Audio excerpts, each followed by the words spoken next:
saludándole en el amor del Señor, deseando ricas y abundantes bendiciones del cielo hacia sus vidas. Ha llegado la hora de compartir el devocional, el pancito diario de vida que tanto bien hace a nuestras almas. Iniciamos nuestra sección de un tema en 3 partes.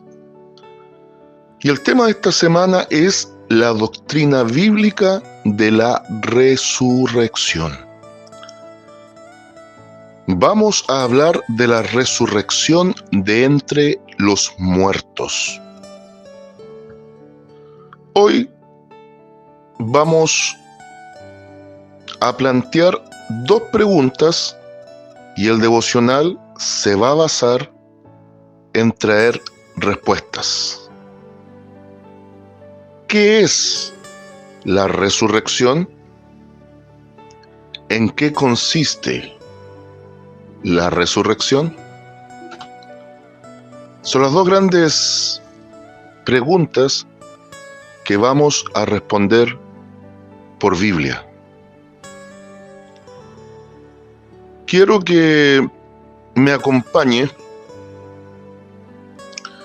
a la Biblia, vamos a las Sagradas Escrituras para ver este asunto.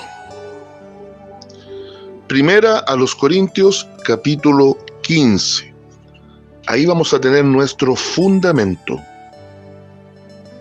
donde el apóstol Pablo precisamente trae claridad a la iglesia de Corinto respecto de este tremendo tema y asunto doctrinal. Primero a los Corintios capítulo 15. Y vamos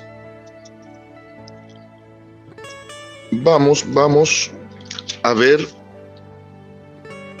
los versículos 20 en adelante. Creo que en algún momento de los devocionales sucesivos vamos a volver al capítulo 15, pero a enfocarnos en la resurrección fundamental, la cual es la de Cristo. Pero ahora quiero que veamos fundamentos básicos, pero también importantes, de este precioso tema. Primero los Corintios capítulo 15, desde el versículo 20. Leo en el nombre del Señor Jesucristo la poderosa palabra de nuestro Dios para comunión de Padre, Hijo y Espíritu Santo. Y a la letra la palabra dice así: Mas ahora Cristo ha resucitado de los muertos, primicias de los que durmieron es hecho, porque por cuanto la muerte entró por un hombre, también por un hombre la resurrección de los muertos. Porque así como en Adán todos mueren, también en Cristo todos serán vivificados, pero cada uno en su debido orden. Cristo, las primicias, luego los que son de Cristo en su venida. Luego el fin, cuando entregue el reino al Dios y Padre, cuando haya suprimido todo dominio y toda autoridad y potencia. Amén. Después vamos a leer desde el versículo 42 algunos versículos adicionales. Comencemos. ¿Qué es la doctrina bíblica de la resurrección? Vamos a responder a esta pregunta y vamos a abordar el texto. Por resurrección entendemos el volver a vivir. Resucitar, resurrección, ya el prefijo griego pre involucra, involucra volver. El prefijo, en este caso, la palabra que va antecediendo a la expresión misma, resucitar, resurrección, implica e involucra volver a vivir. La resurrección en Biblia no tiene absolutamente nada que ver con la idea secular y pseudo religiosa en algunos aspectos de la reencarnación, que significa volver a encarnar. La Biblia es clara. Hebreos capítulo 9, versículo 27 dice: y de la manera que está establecido para los hombres, que mueran una sola vez y después de esto el juicio. Ese pasaje refuta la idea de la reencarnación, pero no refuta la idea de la resurrección. Porque hay dos tipos, podríamos decir, de resurrecciones, aunque vamos a observar que hay distintos tiempos y distintos, grupos de gente que será resucitada, que eso lo vamos a estudiar, si no mañana, en la culminación de esta temática. Yo creo que mañana lo vamos a estudiar, porque creo que la guinda de la torta va a ser la resurrección del Señor Jesucristo. Bien, hay resurrecciones que por ahora se pueden llamar temporales, que lo vamos a ver, pero el pasaje que leía respecto de 1 Corintios 15, donde el apóstol Pablo trae claridad respecto del tema, va a hablar de la resurrección de manera definitiva. En este volver a vivir, en el momento de la resurrección, y no traicionando el pasaje de Hebreos 9:27, cada tanto el Señor, nuestro Dios, ha hecho excepciones a la regla, donde ha permitido que ciertos individuos vuelvan a la vida, pero de manera temporal, porque después nuevamente fallecen a la carne. Entonces, ¿qué es la resurrección? Es el mecanismo en el cual nuestro Dios reincorpora él o los agentes espirituales, digo él o los, porque hay dos formas de enfocarlo. Hay algunos que ven una dicotomía en el ser humano y otros ven una tricotomía. Una tricotomía y equivaldría a que el ser humano esencialmente es espíritu, alma y cuerpo. Es un espíritu que posee un alma y habita en un cuerpo. Y hay otros que ven una dicotomía. Solo ven un cuerpo y elementalmente o un espíritu o un alma que permanece en ese cuerpo hasta el momento de fallecer. Ahora, en mi opinión, conforme a la Biblia, ambas están correctas, porque somos un doble componente en tres partes. Vale decir, somos dicótomos, dos partes, porque tenemos una parte material física que se llama el cuerpo, pero al mismo tiempo tenemos una entidad espiritual que podemos subdividirla en espíritu y alma. Y ahí pasamos a ser tricótomos, tres componentes en dos grandes partes esenciales del ser humano.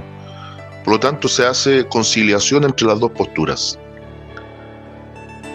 Resulta que en esta idea de la resurrección, nuestro Dios ha hecho excepciones a la regla tanto en el Antiguo como en el Nuevo Testamento para dejar evidencia de su poder absoluto sobre la vida y la muerte. Hay pasajes notables del Antiguo Testamento de casos de resurrección. Tal, por ejemplo, es lo hecho por Elías. Y no solo Elías, también Eliseo. Han habido casos extraordinarios de resurrección. ¿Qué decir en el Nuevo Testamento? Notables fueron las acciones de resurrección que hace nuestro Señor Jesús. Entonces, ya tenemos claro qué es. Ahora, ¿en qué consiste? En que el muerto, independientemente el tiempo que lleve como tal, vuelve a la vida. Fíjese que el Señor, para no perder el hilo del Antiguo Testamento, el Señor usa a Elías para resucitar a un niño, a un joven, y la Biblia dice que los huesos de Eliseo, cuando echan a un muerto, pasan a tocar los huesos de Eliseo. Da la impresión de que usaron la misma fosa, lo que no encuentro otra explicación, y en el apuro, porque venían los enemigos, tiran a este muerto y al tocar los huesos de Eliseo, este muerto resucita. Pero centremos, por ejemplo, la mirada en lo hecho por el Señor Jesús en los registros de los evangelios, y usted va a darse cuenta de algo. Hay 3 grandes resurrecciones que se evidencian en el ministerio del Señor, y cada uno enfoca tiempos distintos del post-mortem.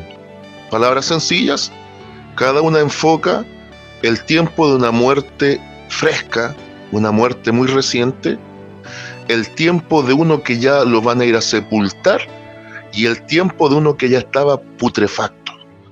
Y no es menor que estos registros se manifiesten de esa forma, porque van dejando evidencia que el tiempo de fallecido de una persona no condiciona el poder de Dios para resucitarlo. Tenemos, por ejemplo, en el Evangelio según San Marcos, y usted lo puede buscar en casa, capítulo 5, versículos 21 al 43, el relato de cuando el Señor Jesús resucita a la hija de Jairo. Y él declara que esa niña dormía, que ese es un tema que voy a tratar más adelante de hacer una serie, puede ser de 3 partes igual, respecto a la doctrina bíblica de la muerte, que causa tanta polémica muchas veces. Ahí es cuando el Señor Jesús en su lengua le dice, Talita Cumi, niña, a ti te digo, levántate, despierta, sal del sueño. Y esta niña resucita. Bendito sea el nombre del Señor. Ahí está la idea de una muerte reciente, un estado primario de una jovencita fallecida. Tenía alrededor de 12 años, una adolescente, empezando a vivir. Detrás de esto también está la idea de que la muerte no respeta edad, sexo, clase social, absolutamente nada de aquello. Después tenemos el otro evento de la resurrección del hijo de la viuda del lugar de Naín.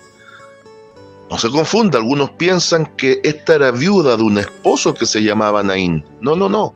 Ella vivía en la comarca o localidad llamada Naín. Se le había fallecido su hijo, que el relato da a entender que era el único sustento que tenía.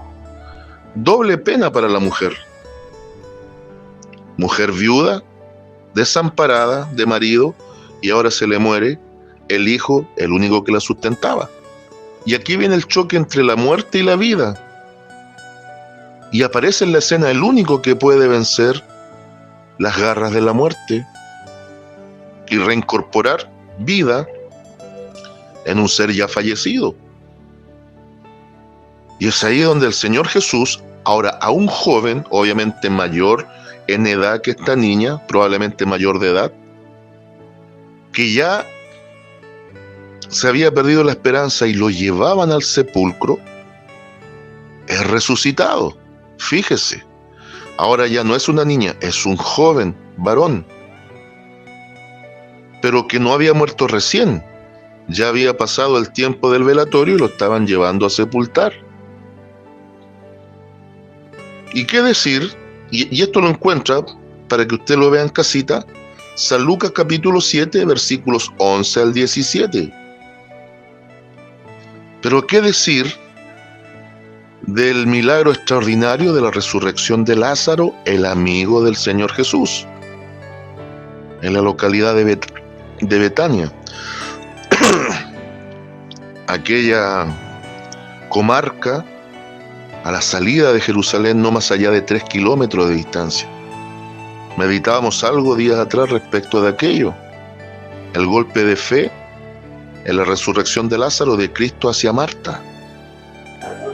Y esto es extraordinario porque aquí estamos hablando de un varón ya adulto, maduro, un varón adulto y maduro, que llevaba 4 días ya en el sepulcro. ¿Ah?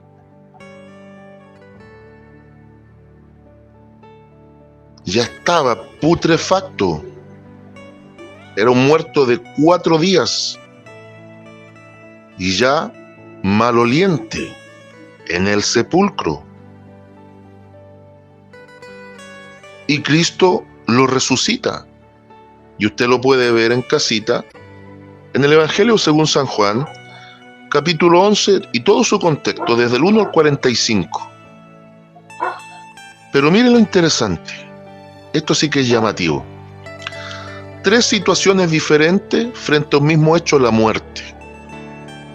3 resurrecciones en escalas distintas. Una niña, jovencita, recién muerta. Un joven adulto, sustento de su madre, que ya lo llevaban a sepultar. Y un hombre ya maduro, aparentemente jefe familiar, el hombre de la casa junto a sus hermanas María y Marta, que ya no había ni una esperanza y ya la muerte no solo estaba sobre él, sino que ahora ya la descomposición era un hecho palpable, maloliente. Y con los 3 nuestro Señor no tuvo problema alguno para hacerlo. Y al mismo tiempo estos 3 ejemplos están representando los 3 estados de la muerte. El muerto reciente, el muerto que va a ser sepultado y el muerto que ya está en el sepulcro y se está pudriendo. Y con los 3 no tuvo ningún problema el Señor para obrar. Entonces ya hemos ido respondiendo a qué es la resurrección y en qué consiste: en volver a la vida a un muerto. Pero ahora vamos al texto que tomamos originalmente y veamos qué está planteando el apóstol Pablo respecto de este asunto, y lo plantea en sentido doctrinal. Y también aparece la palabra dormir. Yo quiero poner en antecedente que esta idea de dormir es una expresión figurada conforme a Biblia, no una realidad concreta del muerto. No existe bíblicamente el dormir del alma. Por eso digo, voy a ver en qué momento puedo comenzar con la temática de la doctrina del post-mortem. Mire, leamos nuevamente. Mas ahora Cristo ha resucitado de los muertos. Él es la resurrección máxima. Él es la resurrección absoluta. ¿Ah? Primicia de los que durmieron es hecho. Note algo, por favor, y sea muy buen observador. Cristo habló de la niña que dormía, pero no así del joven que iba a ser sepultado, ni de su amigo que estaba ya pudriéndose. Pero aquí sí Pablo usa el mismo lenguaje para el creyente fallecido.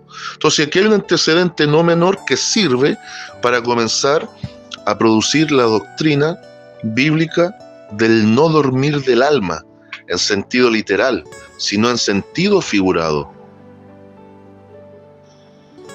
El alma no duerme literalmente.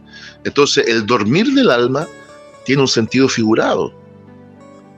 Y eso es interesante.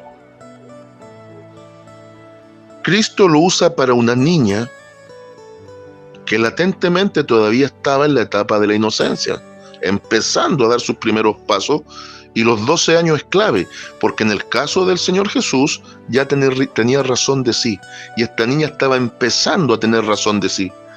Creo en el pecado original, por supuesto, pero la obra de la cruz realizada por Cristo tiene 2 funcionalidades. Tiene cobertura hacia el pecado original, vale decir, el pecado que nos heredó Adán, y esto es lo que está planteando también en este pasaje Pablo, y lo vamos a leer, vale decir, todo niño en una edad de inocencia, de no un accionar de pecado, como lo es ya una persona con razón de conocimiento, sobre todo los adultos, fallece, es salvo, porque ya la obra de Cristo en la cruz cubrió el pecado original. Pero al mismo tiempo, como dice Juan el escritor, respecto de Juan el Bautista hacia el testimonio de Cristo, San Juan 1:29 y San Juan 1:36, dice de Cristo que es el Cordero de Dios que quita el pecado del mundo. Entonces, trae cobertura de pecado original hacia los inocentes, y la obra de Cristo para asegurar la resurrección, en su momento la definitiva, no la temporal que estamos viendo aquí, porque todos estos personajes fallecieron. La niña en su momento falleció, el joven volvió a fallecer y Lázaro también falleció después de haber sido resucitado. La idea temporal. Pablo aquí está hablando de la idea permanente, la resurrección futura de los creyentes. Entonces, aquí hay una cuestión interesante, porque en este resucitar, bajo este enfoque, Cristo hace la obra de una manera perfecta y extraordinaria. La hace de una manera rotunda y deja clara evidencia que su lenguaje de dormir es hacia una niña donde había cobertura de pecado original. Pero la obra de Cristo también en la cruz aseguró el perdonar los pecados propios de los individuos que, de morir sin la obra de Cristo a favor de ellos por los pecados cometidos, les espera condenación. Entonces, el apóstol Pablo aquí también, hacia el creyente fallecido, usa la misma expresión de Cristo hacia la niña fallecida. Entonces, ahí queda un antecedente, más que una aplicación concreta de una realidad de inconsciencia de alma en un dormir real, es una expresión figurada de salvación para los niños inocentes y para los creyentes salvos. Avanzamos. Mas ahora Cristo ha resucitado de los muertos, primicias de los que durmieron es hecho.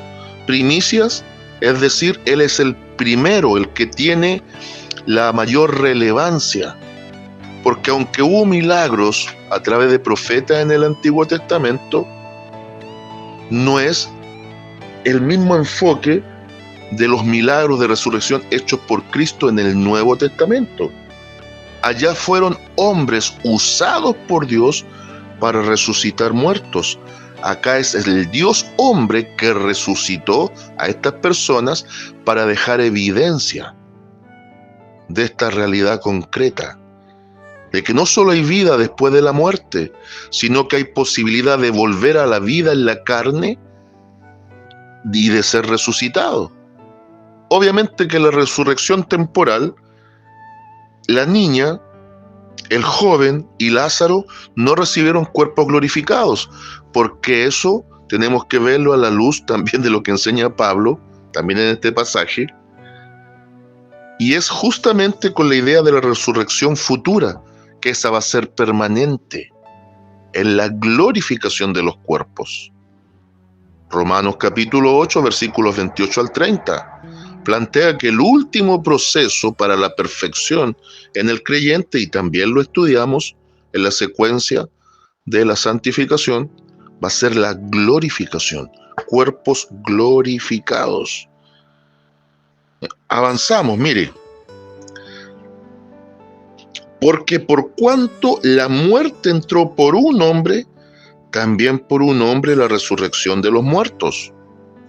Usted en casa observe Romanos 5:12 en adelante. Romanos 5:12 en adelante. Pablo también en Romanos 3:23 dice que todos, por causa de Adán, nacemos destituidos de la gloria de Dios. Palabras sencillas, nacemos separados de una vida espiritual para con Dios. ¿Quién faculta esta posibilidad de volver a tener comunión con Dios? Es Cristo y su obra a través del Espíritu y la palabra.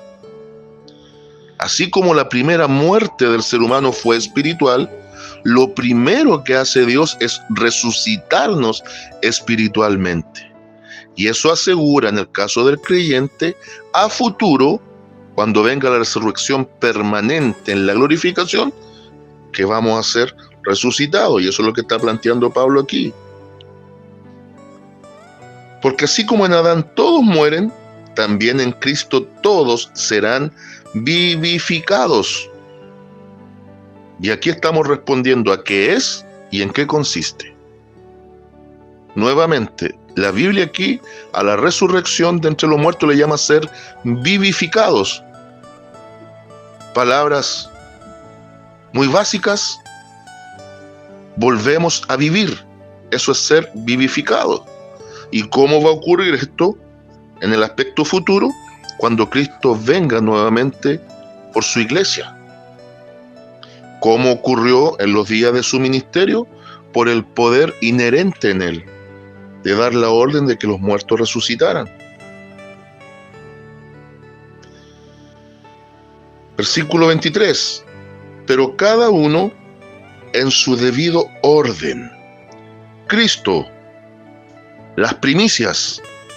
No se olvide que Cristo cuando resucita, y los evangelios son enfáticos en esto, incluso especifican que hubo santos del Antiguo Testamento que resucitaron dejando evidencia del magno evento de la resurrección de Cristo. Y se presentaron vivos nuevamente en Jerusalén y muchos los vieron. Ahora, ¿qué santos del Antiguo Testamento, qué hombres santos no lo especifica?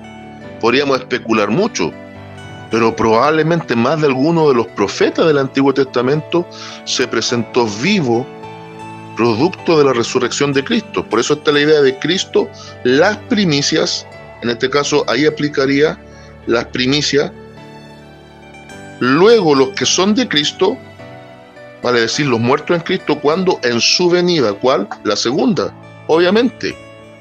Y en eso hay que entender también, que lo creo totalmente que es bíblico, la idea del arrebatamiento como principio o base inicial de lo que secuencialmente se conoce como su segunda venida. Luego el fin, cuando entregue el reino al Dios y Padre, cuando haya suprimido todo dominio, toda autoridad y potencia.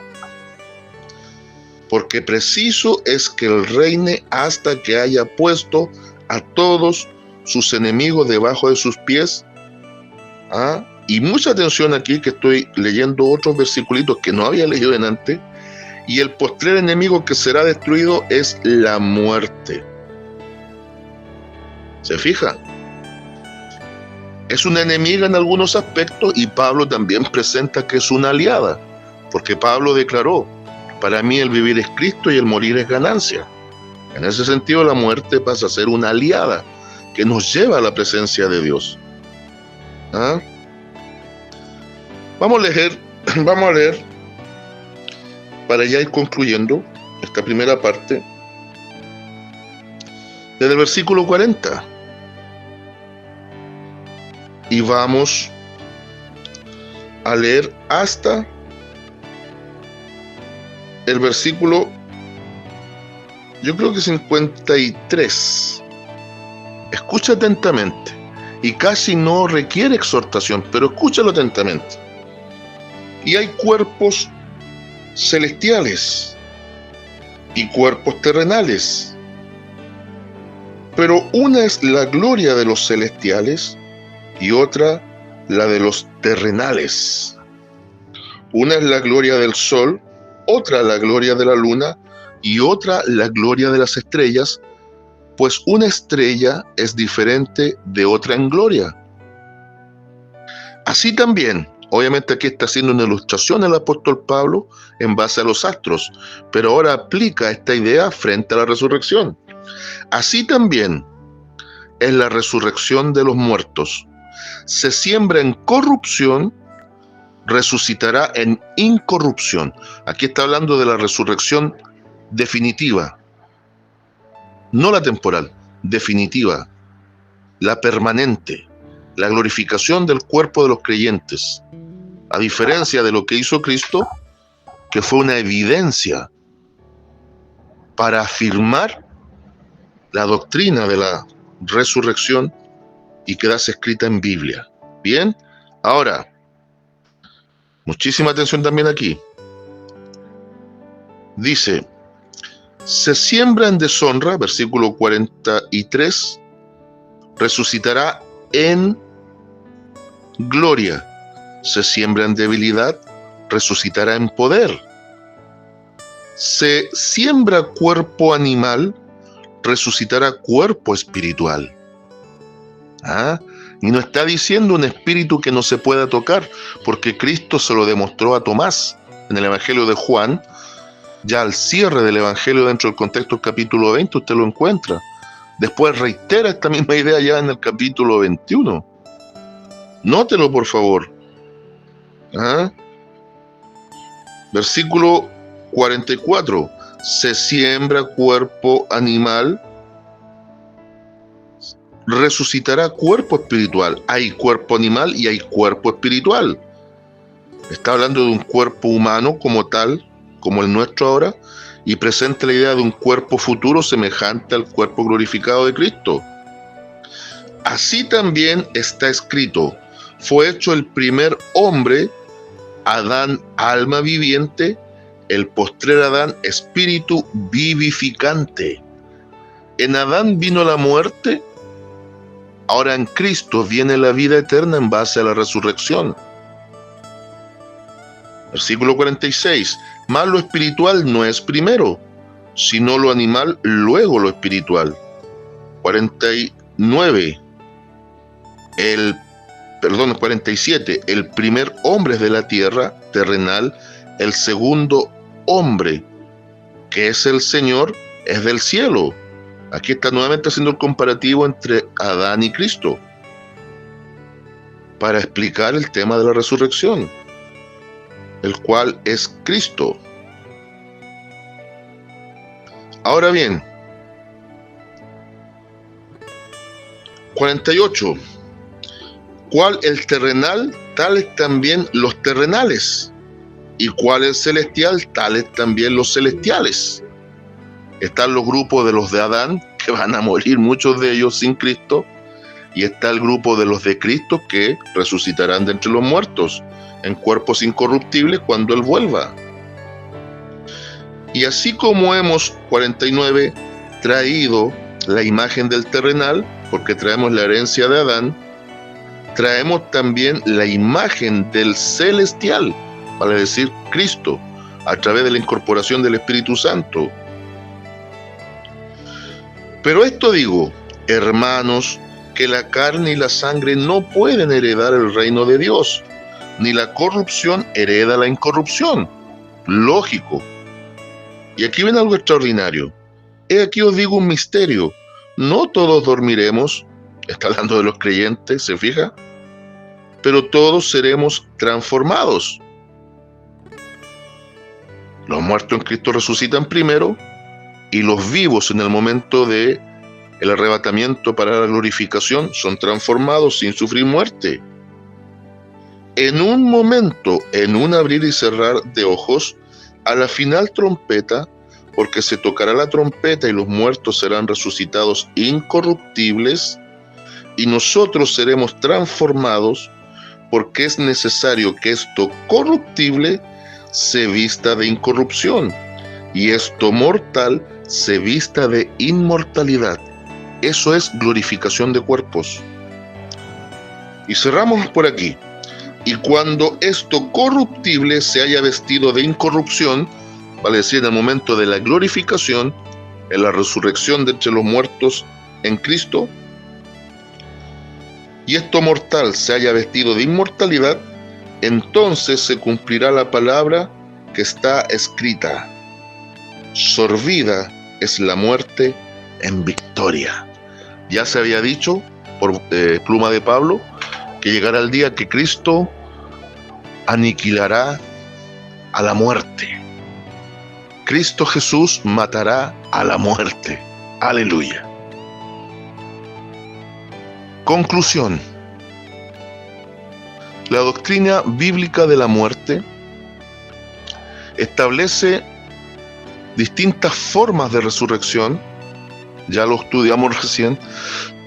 Hay una que es temporal, la que vivieron estos hombres, esta joven, en la obra de Cristo en los días de su carne, pero hay una promesa de una resurrección, podemos decir, permanente, en la glorificación. Pero vamos a ver que hay dos grandes tiempos de resurrección. La primera es para los salvos y la segunda para los condenados, separados por no menos de 1000 años de diferencia entre la una y la otra. Así que le dejo invitado para que esté muy atento a las dos partes siguientes de esta doctrina hermosa de la resurrección de entre los muertos. Saludos de paz, amor y bendición desde Longaví a cada uno de ustedes.